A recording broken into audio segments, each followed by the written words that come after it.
Welcome back, folks, to hashtag AskGSM here today. I'm Graham G.S. Matthews, as always, answering your questions from Facebook, Twitter, and YouTube. If you want to send in a question, be sure to hit me up on Facebook at facebook.com/graham.gsm.matthews. Leave a comment on the post I usually put up on Sunday nights, or the wall itself, or on Twitter by tweeting me at WrestleRant with hashtag AskGSM, or on this very video by leaving a comment down below. I'll be sure to include your question in next week's video.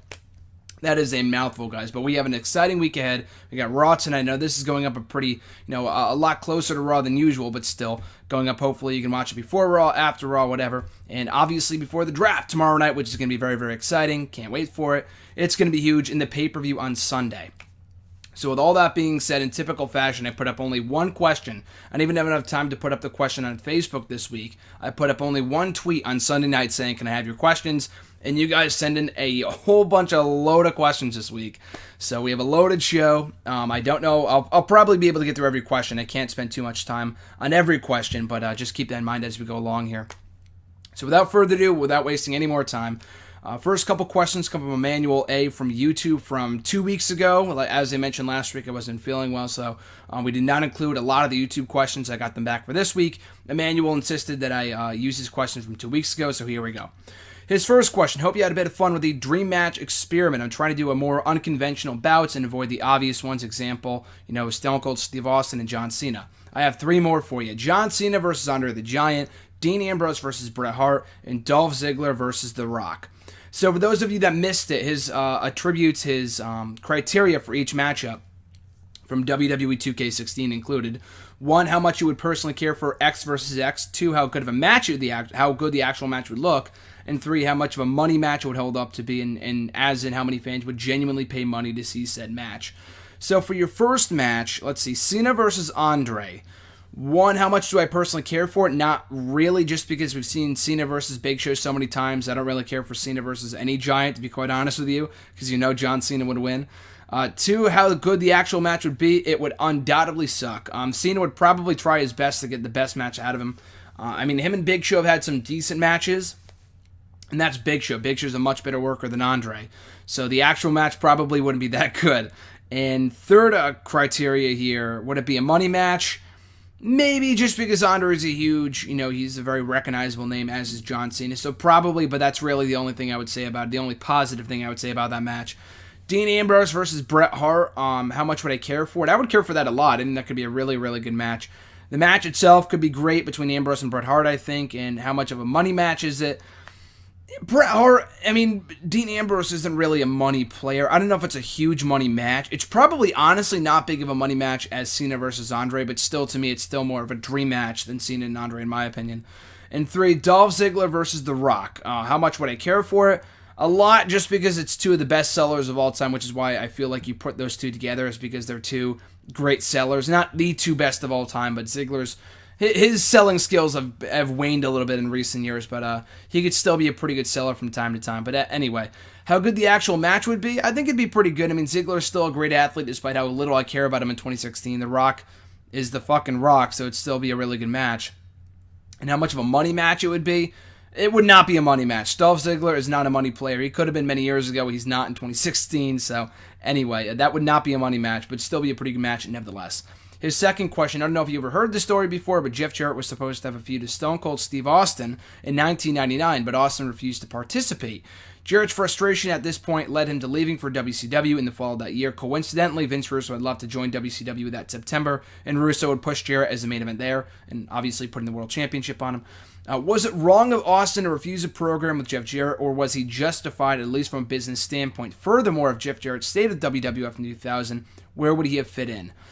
Was he justified in turning down the Jeff Jarrett program? Honestly, I want to say no, but I think the answer is yes. Just because Jeff Jarrett has never been and never will be and never has been a main event level player. I know he was a multi-time world champion in WCW and in TNA, but that's in those respective companies. He was never going to be anything above a mid-card guy in WWE. He was very talented. He was perfect in that role, but not that I was watching at that time, but watching his work back, watching his WCW stuff, TNA stuff. The guy was never meant to be a world champion. As, what's his name? The guy from the Rise and Fall of WCW DVD. The guy, he couldn't draw a dime. Couldn't draw a dime, according to this guy from I forgot what his name was. I know he passed away a few years ago via suicide. Anyway, though, so no, I don't think he was ever a main event star. I think Austin was justified to turn down the program. Probably, as you said, from a business standpoint, I mean, I think denying Jeff Jarrett his push was pretty dickish, but from a business standpoint, I don't think Jeff Jarrett was ever really cut out to be a main event player, especially 1999, when you had The Rock, The Undertaker, Kane, Triple H, Mick Foley, all these other guys. Jeff Jarrett did not need to be a main event star. And then where would Jeff Jarrett have fit in 2000 had he stuck around? Probably in the same exact spot in the mid-card. I know he left in late 99 after the China feud. Like you said, he left right after that whole Austin thing. But I think he probably would have remained a mid-card guy. He would not have been a main event player. He probably would have been in some throwaway tag team, but he would not probably been in any different of a spot than he had been, had he stuck around or prior to when he left. His third question, there's a debate about how or when Hulk Hogan was revealed as NWO's third man at Bash in the Beach in 1996. Bobby Heenan spoiled it on commentary by asking, whose side is he on, when Hulk Hogan initially came out. I've always been on Bobby Heenan's side, as he didn't spoil the heel turn, since Heenan's character had always assumed the worst in Hogan to begin with. Coincidentally, I had been thinking about that moment when rewatching John Cena versus AJ Styles at Money in the Bank, when my brother asked why JBL complained about the club interfering and why he always seemed to be on Cena's side, despite their past feuds, when JBL is supposed to be the heel commentator. Should JBL have complained about the club interfering, and should he be more like Bobby Heenan and complain about Cena instead of praising a big match John? Absolutely the latter. It makes no sense to me. I think JBL can be a good commentator. He showed that many years ago on Smackdown. He was a good commentator when he came back a few years ago as well. But it seems like he's falling into that, and he has fallen into that Michael Cole category. Michael Cole has gotten a lot better in recent years when he's not being the overbearing, absolutely obnoxious, annoying heel that he was about 5-6 years ago. JBL, quite not as bad, but he's still up there. He can be quite annoying at times. In that he's just not consistent. Either stay heel and, shit on all the faces, or just be an unbiased commentator like Michael Cole and, Byron Saxton try to be most of the time. It doesn't make sense to me that he praises all the heels, but when it comes to Big Match John, he loves him. He's his number one fan. Michael Cole did the same exact thing many years ago. I distinctly remember a time when Michael Cole and Cena are, they are good friends behind the scenes, obviously. But when Cena would lose a match or whatever else, or Cena would do something questionable, he would still defend him anyway. He wouldn't crap on Cena. Like at Money in the Bank, exactly 5 years ago from yesterday, he was, even though Punk was the heel, he was defending John Cena and his, the honor of the company. It just was really inconsistent. It feels like JBL's kind of following suit, but I would absolutely appreciate, like you said, if he remained consistent and kind of praised all the heels and shit on all the baby faces and not, pick and choose who he wants to praise and whatnot. His next question, I heard of Batista recently doing a podcast interview where he expressed many regrets and frustrations with his 2014 run. One frustration of his was that the Shield broke up immediately after the second Evolution match of Payback, as he felt that the WWE could have continued the group for at least another year and milked it for everything it was worth. Did WWE disband the Shield too soon, like Batista says, or was it the right time? I know exactly what interview you're talking about. He was on Alex Greenfield's podcast, The Room, or The Sheet, or something like that. He did it a couple weeks ago, but I do remember him talking about that. Now, he said the Shield should have stuck together, and I honestly believe they should have. I know I said it then, I'll say it now, but I know also realizing the only reason why they broke them up at that time, coming out of that match at Payback, was not only the shock factor, because, in addition to, they needed more single stars. CM Punk quit, Daniel Bryan got hurt, and it was pretty apparent at that time that Bryan was not coming back anytime soon, and they needed more top single stars. And Rollins and Ambrose, within a matter of weeks even, became those top single stars. Roman Reigns was in the main event of Money in the Bank mere weeks later for the World Championship in that multi-man ladder match of the vacant World Championship. So I think I understand why they did it, but Batista made a great point. I never really looked at it that way. It was that they put over the Shield in a clean sweep, in the biggest way possible by beating 3 future Hall of Famers in Triple H, Batista, and Randy Orton. At the very next night, any momentum they got from that big win was wasted. Now, I understand, having the group go out on top and not really milking for all it was worth and making people, get sick towards this group and whatever else. I understand that, but at the same time, it really felt like that at a year and a half, they had gone on for a long time, but they were really only scratching the surface as babyfaces. They were the best part about WWE TV, and they still were after they broke up and as single stars, but for about a year and a half, the Shield were the best thing going on WWE TV. And to break them up when they did, I understand why they did it. It worked out in the end, obviously. But it really seemed like, and I don't know who they would have put them up against. I know they kind of defeated the Wyatt family. They beat the Evolution. They beat everybody pretty much. So I don't know who was left for the Shield to face. But even still, I understand where Batista's coming from, and I do think that they did cut them short a bit too soon. Captain Sunshine's got a couple questions here as well. I actually sort of like Sheamus beating Zack Ryder on Raw. Truth be told, I'm not a broski. I like Zack Ryder's enthusiastic helplessness, though, so I'm partially into stories of him using the tiniest momentum he can achieve to attain opportunities. Rusev accepting the U.S. title challenge after he lost is great because the more underestimated Ryder is, the better chance he has for the planets to align and grant him another miracle. My head will explode if Zack Ryder actually gets another title reign, but otherwise, it'll make for a great near fall at Battleground. Is this the perfect use of Zack Ryder? No. I understand what you're saying in that you liked him losing to Sheamus. No, it doesn't. I understand where you're coming from, but it doesn't make sense. You don't have the guy win the main event of Raw and then beat Sheamus clean on SmackDown, only to lose back to Sheamus mere days later. And because, again, I understand what you're saying. It's more of a shock factor if he wins or a great near fall at Battleground. But you need to build up Zack Ryder as a legit threat. Losing to Sheamus in fucking 2 minutes in clean fashion is not going to do that. I don't care how shocking it is if Ryder wins the belt at Battleground this week.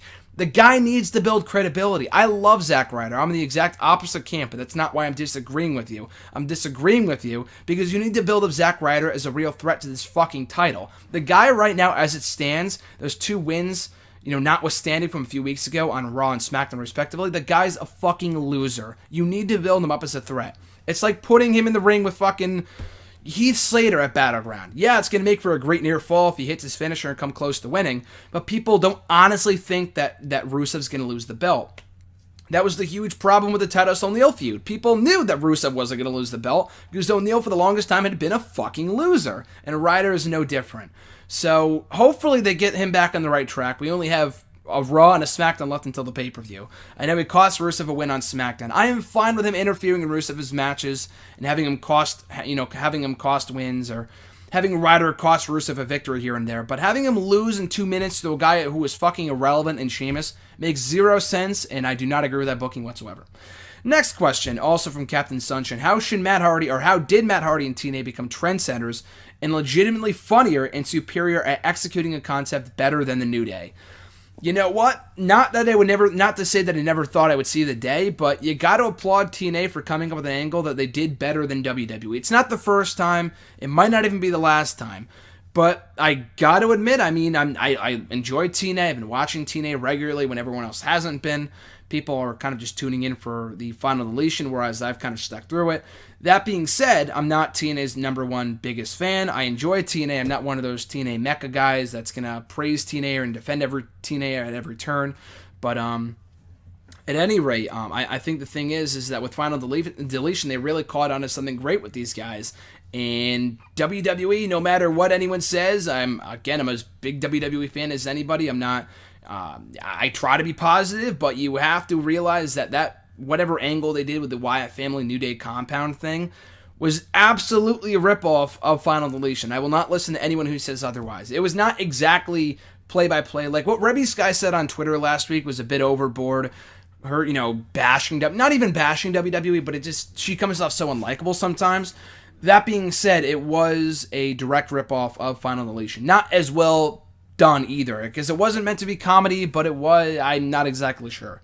But I applaud TNA for coming up with an angle that they did better than WWE, and Matt Hardy has really, struck gold with this broken Matt Hardy character.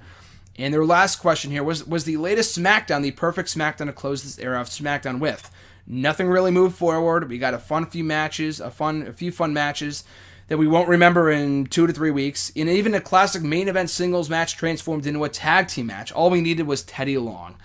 Yeah, I guess it was, in so many words, the perfect SmackDown to close this era of SmackDown with. Just because, I mean, I will say this too, I've really enjoyed SmackDown in 2016. I don't know if I'll talk about it in a future question or not. I know I'll be writing an article about it pretty soon, probably for my own website, but next to Wrestling.net, cheap plug. But I've really enjoyed SmackDown all year long. Actually, someone did ask me a question about this, and I'll get to it in a little bit. But SmackDown all year round has been pretty great.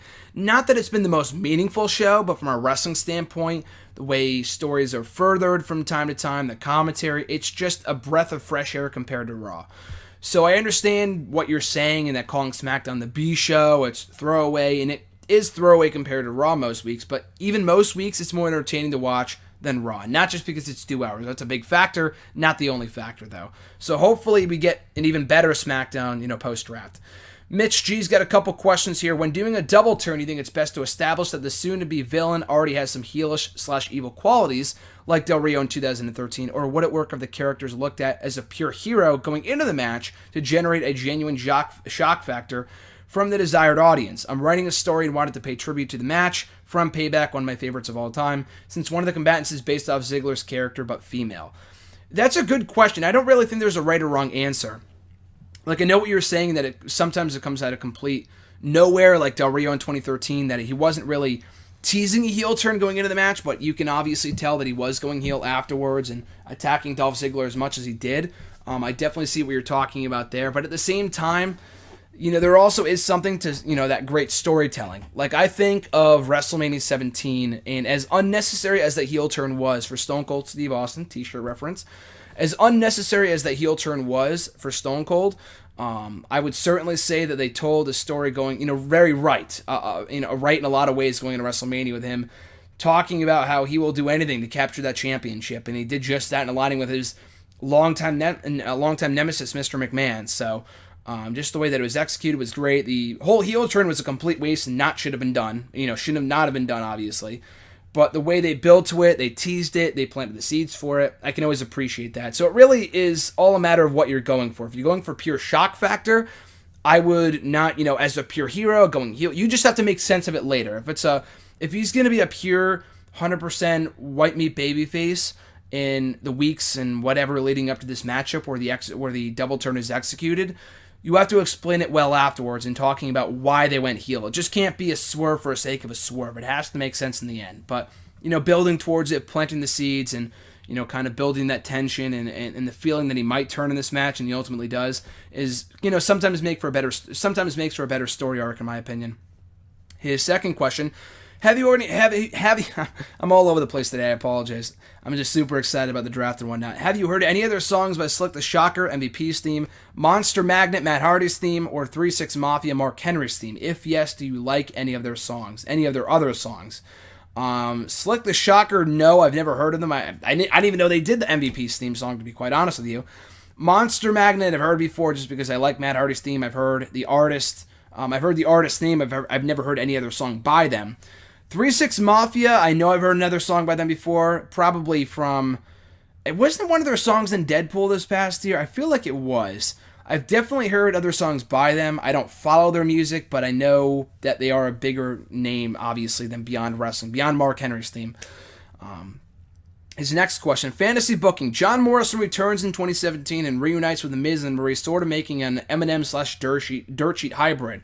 Would you like to see that? That would be fucking awesome. I would love to see a Morrison and Miz reunion with Maurice thrown in there as well. I think that'd be great. I was pitching that years ago, long before he returned to Lucha Underground. Not the whole Miz and Maurice thing, with Maurice involved, but Miz and Morrison have been pitching a reunion for years because they broke up in 2009 and they never reunited once in the time that Morrison was still with the company. Even still, they had Miz wrestle Morrison's final match in late 2011, so they never really reunited, but it would have been cool either as baby faces or as heels.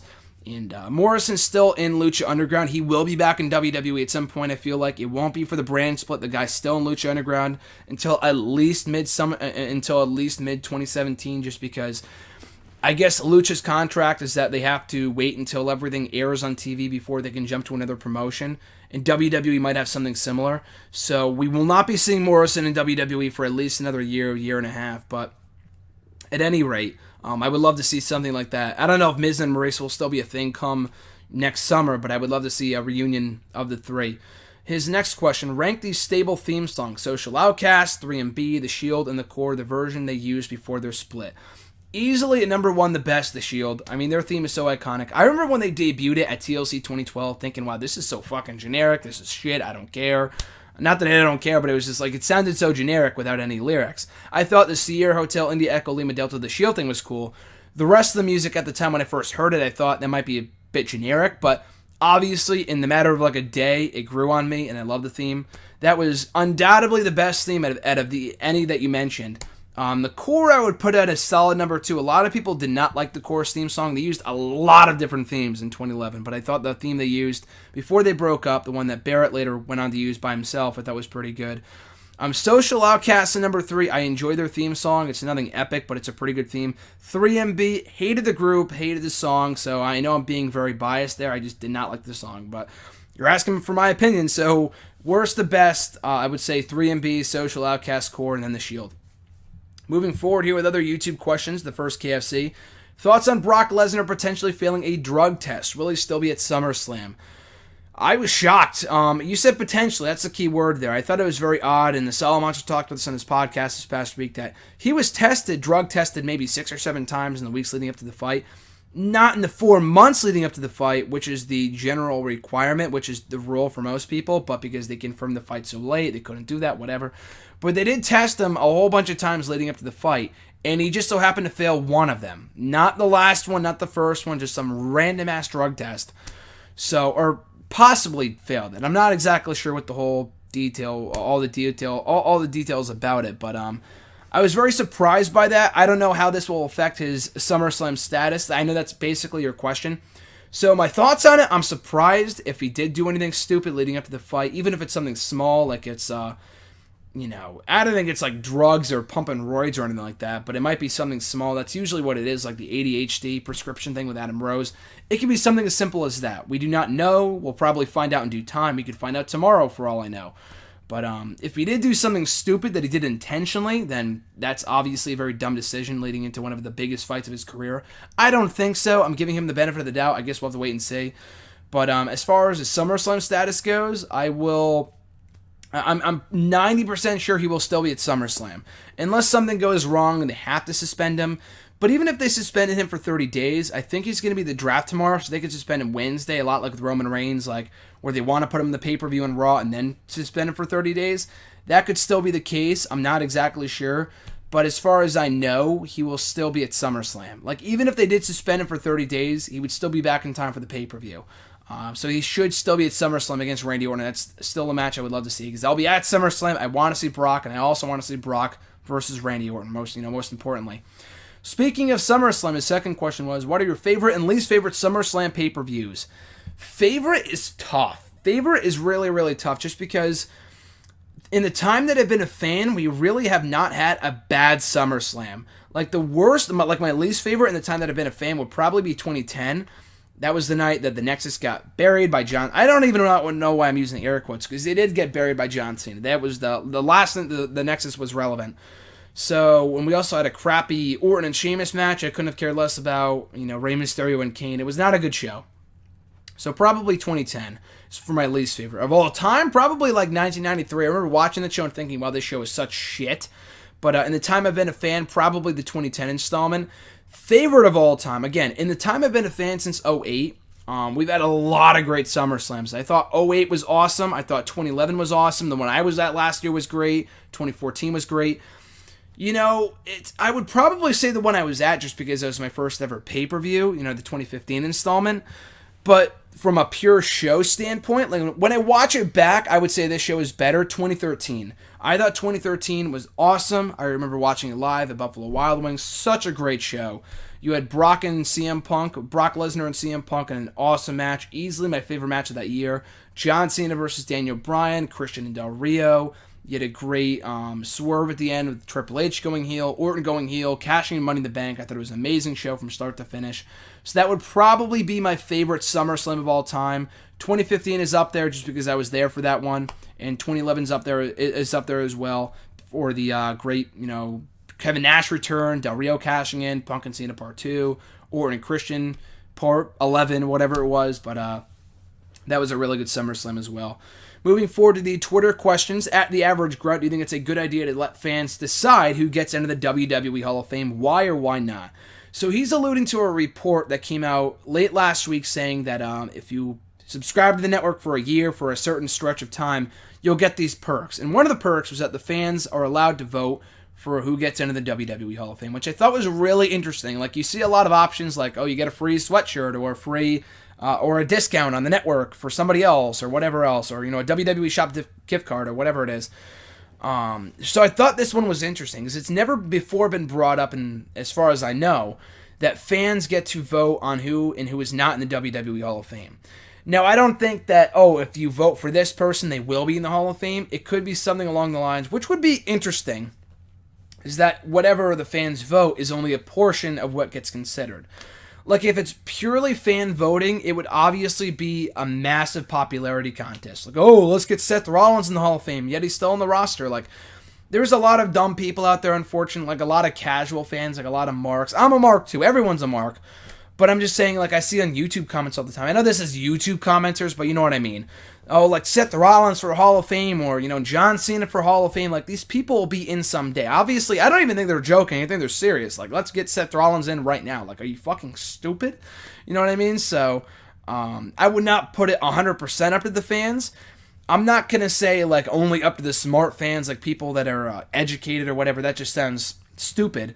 But, I don't know. I mean, I guess fan voting would be interesting, but only, take it under consideration. Have it be like 10% of the vote. I know WWE Hall of Fame inductees are purely decided on, not purely, but, completely decided on by Vince. It's all a matter of who's on his good side this year, pretty much. So it's really not gonna mean anything in the end anyway. But it would be cool to see like what the fans and who the fans vote to be in the Hall of Fame and what it ended up, what it ends up meaning. If it ends up counting for anything, if anything at all. So that it would be interesting. Again, not 100%, but at least a portion of the votes, that would be pretty cool. Next question from Brad Berdar. What will happen to the women and tag teams that aren't on the same roster as the champions come the brand split? We have yet to know what will happen with the tag team titles, with the women's titles. I could very well see them having the champions appear on both brands, which I think should be the case. I do not want to see 2 tag team titles or 2 women's titles. We had that before the brand split, during the initial brand split, and it was a massive failure. It worked with the tag titles for a few years when we had a stacked tag team roster. That's not the case anymore. We have a lot of tag teams, but a lot of those tag teams don't mean anything. We do not need 2 tag teams. I'm completely okay with the tag team champions appearing in both shows or defending against a Smackdown or Raw team, what have you, at the next pay-per-view. Same thing with the women's titles. The women's division is even less loaded than the tag team division. We only have, if you looked at the list that the WWE.com put up on Sunday, which I'll talk about later, in terms of who's eligible for the draft, there were only like 8 women on there. That's not a lot of women. That's like 4 women each show. And you're going to get a lot of the same matches each week. You think we get the same matches now? We're going to get a lot of the same matches every week on Raw and SmackDown if they don't let the champion appear in both shows. So here's hoping that's what the case will be. I have no idea. I'm not speaking for gospel here. This is just pure speculation on my part. His second question, push, repackage, and release Ty Dillinger, Buddy Murphy, and Elias Sampson. I'd push Ty Dillinger. That guy is super underrated. I've talked about it here time and time again here on the show. So obviously I would push Ty Dillinger. I'd repackage Buddy Murphy. I think he has potential. I know a lot of people kind of cast him aside because he's been part of this tag team with Blake for a while now. But I think as a single star, I think there is more potential in him than Blake, than Wesley Blake or whatever the hell his name is. So I'd repackage Buddy Murphy and then finally release Elias Sampson. I do not give a shit about the guy. He's got a good look. He's not a terrible wrestler, but the gimmick is just not working. I'd much rather, fire him over Buddy Murphy or Ty Dillinger. Hate to see anyone out of a job, as they talk about all the time, but he just does not make the cut compared to Dillinger or Buddy Murphy. The next question, push, repackage, and release Breezango, the Vaudevillians, and the Social Outcast. So this is going to sound really weird, but I would push Breezango just because I don't want to fire them because I love Tyler Breeze. I'd repackage the Vaudevillians because I think they can work with a tweaked gimmick. Their current gimmick is just not going to and hasn't cut it on the main roster. They've done better than I thought they would, but so far, it's just not really working out. They were on main event last week with the Ascension. Like, that's a kiss of death right there. And then finally, I released the Social Outcasters because I think if they got fired tomorrow, no one would notice and no one would care. These guys are meant to be jobbers. You need jobbers on your shows, obviously, but they really have not been relevant in a long time. They're entertaining sometimes, but the people, I would say Breezango, or at least Tyler Breeze anyway, and the Vaudevillains are bigger priorities than the Social Outcasts. So I would fire them, repackage the Vaudevillains, and push Breezango. And his next question, push, repackage, release Naomi, Emma, and Becky Lynch. Easily the hardest up to this point in the of the questions he's asked. Oh, this is tough. I would push Becky Lynch. I think she's a great talent. Her and Emma are kind of interchangeable here, but I would repackage Emma into, I don't know, a more serious threat, I guess. But I would repackage Emma, push Becky Lynch, and fire Naomi. Naomi's good, but I don't feel like she's quite as there as much as Becky Lynch and Emma are. And his final question, or two more questions here from Brad. First one being, do you think Tyson Kidd does not get enough credit for how great he was as a heel in NXT? I don't know if it's not that he doesn't get enough credit, because I feel like everyone at that time in 2014 knew how awesome of a heel Tyson Kidd was. So I think he gets the credit he deserves, but I don't think it gets talked about enough, this day and age. Just because he's not around now, that's probably why. But I feel like people did recognize how great of a heel Tyson Kidd was at that time, and at that point in time, no one could touch him. In NXT, he was awesome, and he was great when he came back to the main roster too, obviously, but in NXT, he was really, really good. And Brad's final question here, on a scale from 1 to 10, what are the chances of Zack Ryder and Darren Young both emerging victorious at Battleground? Both of them, I'd probably say a 3. I could see one of them pulling out an upset victory, probably more so Darren Young than Zack Ryder. The chances of both of them winning are pretty low, but I would love to see it. I would love to see both guys win championships. Actually, I'm pulling for it. I'm not predicting they're both going to win, but I would love to see both Zack Ryder and Darren Young become singles champions again, or at least in Zack Ryder's case again, and Darren Young for the first time come Battleground. At Reborn Again, via Twitter, do you feel Brock's USADA infraction, that's a tongue twister, USADA infraction / violation, could have a lasting effect on his WWE career? In the interim, absolutely. Like I saw on SportsCenter this morning, they were talking about how bad it was for the UFC. So it could be having lasting impact on his UFC career if he goes back to UFC post WWE. Lasting impact or lasting effect on his WWE career, I doubt it. They're already trying to distance themselves from the whole thing, WWE that is. So even if they do suspend him for 30 days, it's not going to affect anything. It's not like they're going to have him get beat clean in the next pay-per-view. It's not going to affect his merch sales. He's still the biggest star they have besides John Cena. The biggest star that's not active all the time, whatever. But lasting impact on his WWE career, definitely not. In the interim, definitely, just because he's in the news all the time right now with the whole UFC 200 victory and whatever else. But so no. Long term in WWE, it should not have a long-term effect on his WWE career. And the second question, what show are you most excited to see during the brand split? Raw, SmackDown, or NXT, and why? That's a great question. So shout out to John for that one. Probably SmackDown. I feel like Raw is still going to be Raw. It's still going to be 3 hours. It should be better via the brand split with more storylines, more people on TV. That should be interesting.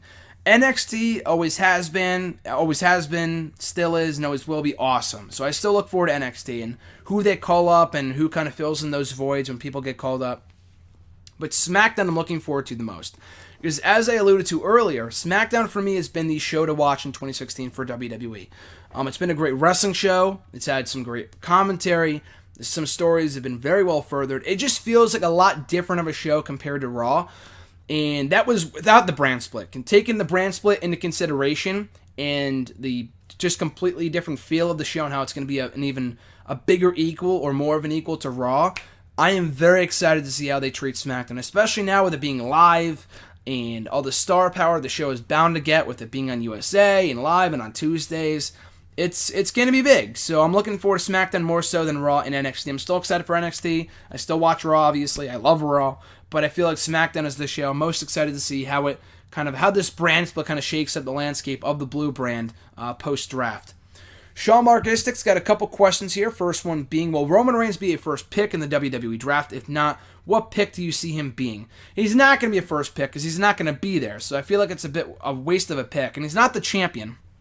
The first pick, to me, will likely be someone like an Ambrose or a Rollins, who either one of them could be champion coming out of tonight. A Brock Lesnar, a John Cena, AJ Styles. Roman Reigns should be a top pick, like in the top 3 for either show. I would, at least in the top 5, probably in the top 3. Number 1 pick, definitely not, just because he won't be on the show, and he's not a champion right now. Like, he's a big star, and he should be a cornerstone of either show, either Raw or SmackDown, but he's not there, so he's not even going to be there to, show up or whatever, not, or even via a video package, probably not. I don't think so, anyway. So, no, he should not be a first pick. I don't expect him to be either. And his second question, are you excited or are you for or against brand exclusive pay-per-views? Definitely against, and I talked about this before just because I feel like we had those days back in 04, 05, and it wasn't really working out. It was like a glorified episode of Raw. With fucking, like on the SmackDown shows for No Mercy 04, it would be Matt Hardy versus Gregory Helms, like match 5 on the card. Like, I don't care about those kind of matches. I don't want to see Heath Slater versus Zack Ryder on, third match on a pay-per-view card. It just doesn't work out that way. I would just keep it the way it is.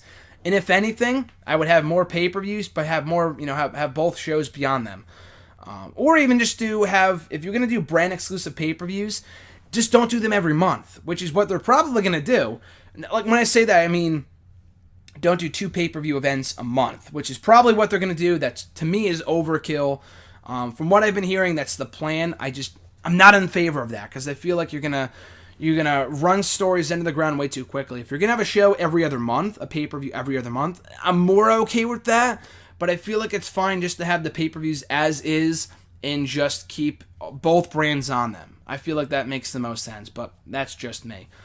His next question, push repackage release Big Show, Mark Henry, and Kane. Obviously, it's like the lesser of 3 evils here because I could not care less about any one of these guys. But I'd push Mark Henry. I feel like he has more in the tank.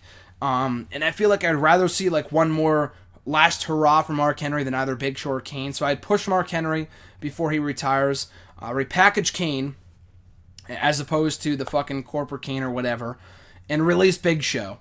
Big Show, obviously, you guys know I just do not care about Big Show. So I'd release him, repackage Kane, and push Mark Henry. Repackaging Big Show would just be turning him face or heel again. I know it's kind of saying the same thing for either one of these or any one of these 3 guys because they always turn face and heel every other week. But Show I care about the least compared to Mark Henry and Kane. At Scarlet One, would the NWO really still have worked the same without Hulk Hogan's heel turn? Great question. I feel like the NWO still would have been a thing. It still would have been a top faction, but I feel like the heel turn from Hulk Hogan at Bash at the Beach 96 really put it over the top. I don't know if the group would have been as big as it was, because if you consider all the people they added and all, how much of a watered down group it became over time with all the people they threw in there at random, and you don't put Hulk Hogan in there, I don't think the group would have been as big. It still would have worked. I don't think it would have been as big, though, because they really struck gold with Scott Hall and Kevin Nash, coming in as Scott Hall and Kevin Nash and pretending to invade the WCW. Having Hulk Hogan in there really made for an amazing moment at Bash at the Beach. It still would have been a top group, but maybe the impact of them forming would not have been as historic as it was without Hulk Hogan. Like, say if it was Sting, as long rumored, but Sting didn't want to do the turn, it probably would not have been as big of a moment just because Hulk Hogan... Not that it was completely shocking, but it was a pretty shocking moment. I mean, some people were pretty sick of Hulk Hogan at that time. A lot of people were sick of Hulk Hogan. So it just worked on many different levels. And it still would have worked, but maybe not have been as big as it was without Hulk Hogan turning heel. His next question, how come a Scott Hall match at WrestleMania 18 was considered such a step down for Stone Cold Steve Austin? Again, t-shirt reference. Because Stone Cold Steve Austin, or rather Scott Hall, was not a top star. Stone Cold was in a bad place mentally at that point, and physically he was not doing well. Neither was Scott Hall. So putting those two together in a program that would have worked 5 years earlier just was not working. I mean, Stone Cold wanted to face a top star. Scott Hall, and he talked about this before. He's had Scott Hall on his podcast, and he's talked about it with him before, in open, at length, and talking about how much respect he had for Scott Hall and how cool it was for him to be wrestling Razor Ramon at WrestleMania. But to him, from a business standpoint, as someone alluded to earlier, it just made no sense. Because, Scott Hall was not a top star. He came back as the third guy in the NWO. The NWO was a big deal together, as was Hulk Hogan on his own. But Kevin Nash in 2002 was not a big deal. Scott Hall on his own in 2002 was not a big deal. Stone Cold Steve Austin wanted to face a top name, even a Chris Jericho, who was the world champion. If it was a Chris Jericho, a Triple H, The Rock, Hulk Hogan, to him, to go from Hulk Hogan to Scott Hall was a big slap in the face because it was not a money match. They were in the middle of the card. Stone Cold still had a lot left in the tank. Not a lot, but still quite a bit. And he was still, underutilized in my opinion, as was Scott Hall at that WrestleMania. Putting them up against each other in a random match didn't really work for a variety of different reasons. Their next question, in WWE's Draft Rules article, long-term injuries, Nikki, Luke Harper, Emma, Tamina, Tyson Kidd were not listed. Do you have an idea of where those 5 should end up, when, or even if they return? Tyson Kidd is done. I've talked about it before. I'm pretty sure he's done. He's been out for almost 13 months at this point. I know Hideo Itami was too, but the severity of Tyson Kidd's injury is so bad with the neck injury, and with Daniel Bryan retiring, Sting retiring, I do not see Tyson Kidd coming back, unfortunately. Luke Harper, I was surprised they did not include him, because he should be back, not anytime soon, but at some point. Same thing with Emma. Maybe they thought, as you said, long-term injuries. So maybe that's why they thought they wouldn't be back soon, so they shouldn't be drafted. I'm not exactly sure. But Nikki I would put on Raw just because I don't really want her on SmackDown. She does not fit SmackDown in my opinion, so I would put her on Raw. Luke Harper, put him wherever the rest of the Wyatt family is. I would not split him apart from the Wyatt family just yet. So I don't know if that's Raw or SmackDown. Probably Raw. But I would keep him with the rest of the family. As for Emma, doesn't really matter. Tamina, doesn't really matter. I would probably put Emma wherever Dana Brooke is. Reunite those two, and Tamina. Do not really give a shit. At Swagzio, next question from them: Who will be the 6 NXT superstars that get drafted? In my opinion, I think it's going to be. I would save this person until after SummerSlam, as they've talked about time and time again, but they'll probably be drafted. Bayley. Finn Balor's an obvious one. So Bayley, Balor, Jordan, and Gable I'm counting as 2 separate picks. It could count as 1 pick. Who knows? That's, according to WWE.com, that could count as 1 pick, the American Alpha. So Jordan, Gable, Austin Aries I could see getting called up, and Alexa Bliss. That's going to be a wild card. I feel like Austin Aries and Alexa Bliss aren't as obvious, but I could very well see them getting called up. Nia Jax too, but I really hope that's not the case. I hope she does not get called up because she's not ready by a long shot. Bliss, well, she's not 100% ready either. I feel like she'd be a much better fit for the main roster right now than Alexa Bliss would be a much better fit than Nia Jax would be, in my opinion. So I feel like the 6 NXT superstars that will get called up for sure will be Bayley, Balor, and American Alpha. And then going off on a limb will probably be Austin Aries, Alexa Bliss, and maybe a few other wild card picks I'll throw in there at the end. And what is one depressing wrestling fact? Says as Swagzio. That's a good question. There's a lot of depressing things about wrestling, I guess. Maybe the amount of deaths we had, or the fact that here's a depressing wrestling fact. How about from WrestleMania 6? Everyone in that intergender tag team match: Dusty Rhodes, Sapphire, Macho Man, and Miss Elizabeth, and Sensational Sherry. All 5 of those people are now dead. As of 2015, which is crazy to think about. So that's pretty depressing, I would say. At We Gaza 487, which 6 NXT wrestlers will get drafted? I already talked about that. At the Wrestle Guy, kind of a twist on that question, which I thought was interesting. Out of the 6 NXT call-ups, do you think there will be a call-up that people were not expecting? If so, who? Yeah, I do think there's going to be an NXT call-up that we're not expecting. Like I said, maybe an Aries or a Bliss. I feel like those aren't predictable, but a lot of people aren't saying that, they will for sure be called up. Here's one, Mojo Rawley, who I've been saying for a while now, not because, he's a big star or anything, he's the, farthest thing from that. But I feel like he could get called up, not maybe during the actual WWE draft show, but I would love to see Rawley on the main roster with Zack Ryder. They really want more tag teams. Now, I really want Zack Ryder on his own, but I could very well see Mojo Rawley getting called up when no one expects it, just to reunite him with Zack Ryder as the Hype Bros, as an additional tag team on the main roster. So Rawley maybe Nia Jax, Nakamura, or Joe aren't unpredictable / predictable. They could go either way just because I feel like they'll be in NXT for a while longer, which I'll talk about in a moment. But the shocking pick from the NXT draft, I would say maybe Mojo Rawley. So keep your eye out for him. He probably won't get drafted, but in my opinion, it just makes sense. Actually, I hope he doesn't get drafted just because I want Ryder on his own, but I could very well see it happening. His second question, do you think Rollins will beat Ambrose tonight to win the WWE Championship, then going to be the number 1 draft pick for Raw? I've seen a lot of people talking about that. Honestly, originally, I did not think so. I did not think Rollins would win back the belt tonight. But after so many people seeing so many people predict it in podcasts, on Twitter, everywhere, you know what? It's a definite possibility. I do not see that happening, but I could very well see that happening. I can't see it happening. I don't think it'll happen, but it's a possibility for sure. So I would not be surprised. I could see Triple H being the GM for Raw underneath Stephanie, and they pick Seth Rollins, given their relationship, whatever, given their association. So I could very well see that being the case. That's a great question. I don't think you'll win back the belt tonight, because why put the belt on Ambrose in the first place? Maybe just to shake things up. But I wouldn't put the belt back on Rollins so soon, especially with the pay-per-view match being Sunday. But I could see that happening, so keep your eye out for that tonight on Raw. Keep or erase the feud between the Hardys going into WrestleMania 25, or the current feud in TNA. Keep the current feud in TNA, erase the one going into WrestleMania 25.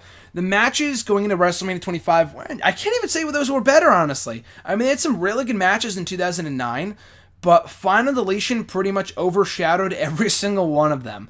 And the feud's been better. It's been wacky, it's been dumb, it's been completely illogical. But the 09 feud between the two, I thought was just downright dumb. I enjoyed the matches, but the whole, I burned down your house, was so fucking stupid. To even imply that Matt Hardy, Jeff's own brother, burned down his house. I know it's in the same universe as Taker and Kane, and he killed his parents on purpose, all this other shit, but that's like the supernatural crap. We're talking about 2 real life guys, 2 actual brothers, and Matt and Jeff. So to imply that Matt burned down Jeff's house and killed his dog was so over the top. Neither one of them liked it at the time. Matt Hardy went on YouTube and talked about it at the time that it happened, or right after it got released, whatever. So I thought it was just so stupid. And I know that the original placement in that program was for Christian, but plans changed because they didn't want it leaking out that it was Christian was coming back, whatever.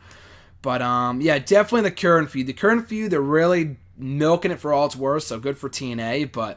And the matches have been just as good, if not better, than the ones in 2009, just because more people are talking about the Final Deletion match than any other match they had in WWE. True story.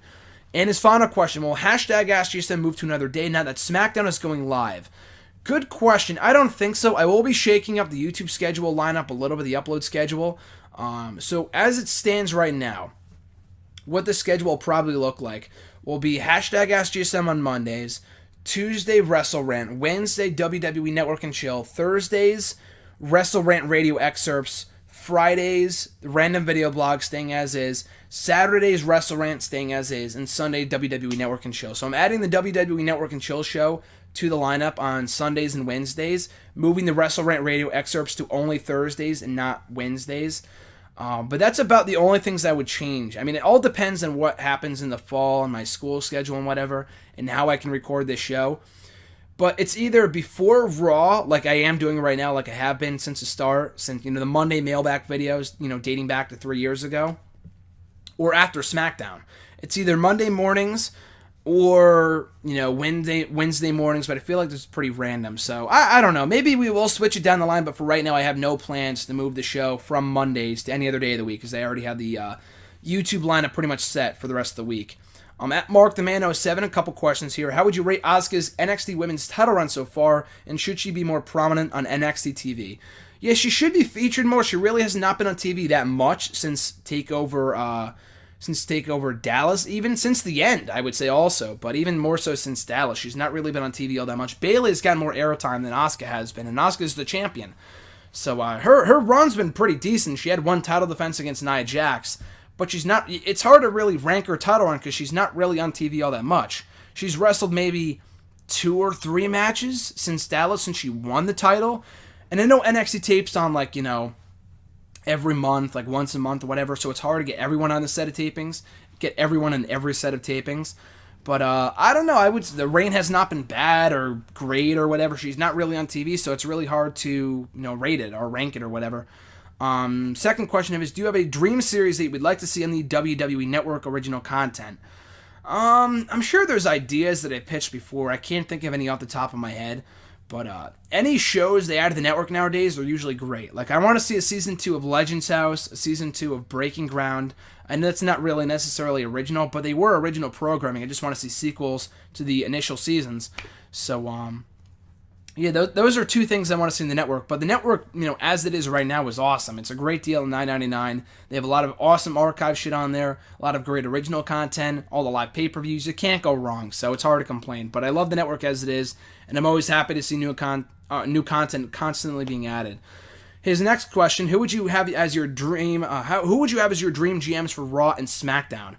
I know Cell Monster pitched it, but I love the idea. Kurt Angle would be great. Eric Bischoff being brought back would be cool. I don't see that happening, but that'd be pretty nice. Daniel Bryan, I'm hearing, we'll find out tonight on Raw, but Daniel Bryan is looking like the SmackDown GM. It's going to be him. It's looking like it's going to be him. So I'd be fine with him being the SmackDown GM or the Raw GM even. I don't think so, because Stephanie's in charge of Raw. That would make no sense. So Daniel Bryan, Mick Foley, Stone Cold Steve Austin, William Regal would be great, but he's doing just fine in NXT, so don't ruin a good thing there. Any one of those people I would love to see back. Edge or Christian, or both for either show. But yeah, those are some people I would like to see as the respective GMs for either Raw or SmackDown. And his final question here: any careers of wrestlers that you think the WWE draft will rejuvenate who are currently in the WWE?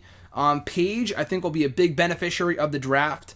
Lynch too, Becky Lynch too. Tyler Breeze, I think, could benefit a lot if they break up Breezango and they have him go off on his own. He does his own thing, and they can really rejuvenate or really give him his first real run on the main roster. I know he kind of got shorted at the start of his stint on the main roster in that whole feud with Dolph Ziggler that went really nowhere. So Zack Ryder too, we're already starting to see the signs of that. Titus O'Neil as well. But we're already starting to see the signs of Zack Ryder emerging as a breakout singles star. So hopefully the WWE draft and the brand split will only further that, and he'll become even a bigger star coming out of the draft and brand split come Tuesday. At E13A, we got a handful of questions left. We'll run through these before we have to wrap it up. At E13A, did you notice the Wyatt family and the Lucha Dragons were not listed as tag teams in WWE.com's draft rules? Yes, I did notice that for the Wyatt family. I wouldn't even really call them a tag team. They are, but if you really think about it, when was the last time they teamed? I know they do 6-man tag team matches, and other than the New Day, are the Social Outcasts a tag team? I think they are. I don't really know. But the Wyatt family have not really been in the tag team division, so I can kind of see why they're not put together. The Lucha Dragons, they broke up today, so that explains why they're not together. They broke up literally right after you sent in this question, so they will not be considered a tag team come the draft tonight, or come tomorrow night, rather. Also, do you think it means anything that the club, AJ Styles, Luke Gallows, and Carl Anderson are listed separately? Not really, just because as much of a stable as they are, I mean, Gallows and Anderson are more of a tag team themselves than with AJ Styles. We do not see them in 6-man tag team, six-man tag team action too often. We will this Sunday. But AJ should be by himself. I feel like it doesn't really make sense to draft all three together. They should end up on the same show, but doesn't really, set off any alarms that they're not included in the same pick, just because AJ's a much more prominent singles star and Gallows and Anderson are more of a tag team together. Keep or erase, CM Punk versus John Cena or Shawn Michaels versus Chris Jericho? Great question. I would say, I was going to ask whether you're talking about the feud or the matches. Like the match, I would still say CM Punk and Cena. For feud, a lot of people would say Jericho and Michaels, but I probably still would go with Cena and Punk. I mean, I love the feud. It's not my favorite feud of all time, Cena and Punk. It ranks high up there, but the match is still my favorite match of all time. So for me, you're asking the wrong person, because I can't be subjective here. I can't be objective, rather. I'm completely subjective, and then I'm going with Punk and Cena as my favorite match of all time. The 5-year anniversary being yesterday as well. So I got to go Punk and Cena on that one. Who are 6 wrestlers that should stay in NXT? That's a great question. I would say for right now, not saying that these 6 wrestlers should stay in NXT forever, but Asuka, she should, if she got called up along with Bayley, the women's division NXT would be in a lot worse shape than it is right now. So I'm going to keep her in NXT for a while to come before we groom more women's wrestlers to kind of fill the voids that she and Bayley will leave behind. So I'll keep Asuka in NXT for right now. Nakamura and Joe, both will be and should be main roster bound before long, but they're involved in the NXT title picture. They still have not a lot more to accomplish in NXT, but They should be in there until at least the end of the year in NXT because they're currently feuding. There's really no reason to call up both guys right now. Maybe one, but I'd rather have them stay on the main roster, or rather NXT for right now. I'll mark out if they get drafted either Raw or SmackDown tomorrow, but I feel like with I don't read spoilers, but I believe they are facing each other for the title at TakeOver in Brooklyn. So to call up one right now would not be completely unheard of, but I feel like it makes more sense to keep them in NXT for right now until later on in the year. You don't want to call up all your big stars at once, so I'll keep them down in NXT for right now. The Revival, too, I feel like, again, a lot like with the women in Asuka, like I said with her, that if you call up him or call up them right now along with American Alpha, the tag team division in NXT, while it is growing, would be in a lot worse shape than it is right now without American Alpha and Revival, who have really revolutionized tag team wrestling in 2016. So I'll keep Revival and NXT for right now as well. And No Way Jose, kind of falling under the same category as Adam Rose, where they called him up way too early. I'm really hoping they don't call up No Way Jose anytime soon. He should get called up at some point. I feel like I am entertained by No Way Jose. I like the character. If he never gets called up, I wouldn't be surprised. They may not think that the gimmick will get over on the main roster, but it's still far too early in his run to be calling him up, so I would not call him up a part of the draft. So once again, Asuka, Nakamura, Joe, the Revival, I'm counting as two there with two, Dash and Dawson, and No Way Jose. And final two questions from my brother at RJ_Marceau. He is going to Raw tonight. He's probably at Raw right now, so hope he's having fun. His first question: which tag team should split up in the WWE draft, if any? Breezango, the Dragons already split up earlier today. Breezango, like I said earlier, Tyler Breeze should go off on his own. But other than that, not many other tag teams I would split them. Maybe the Outcasts, but who cares? Keep them together for whatever it's worth.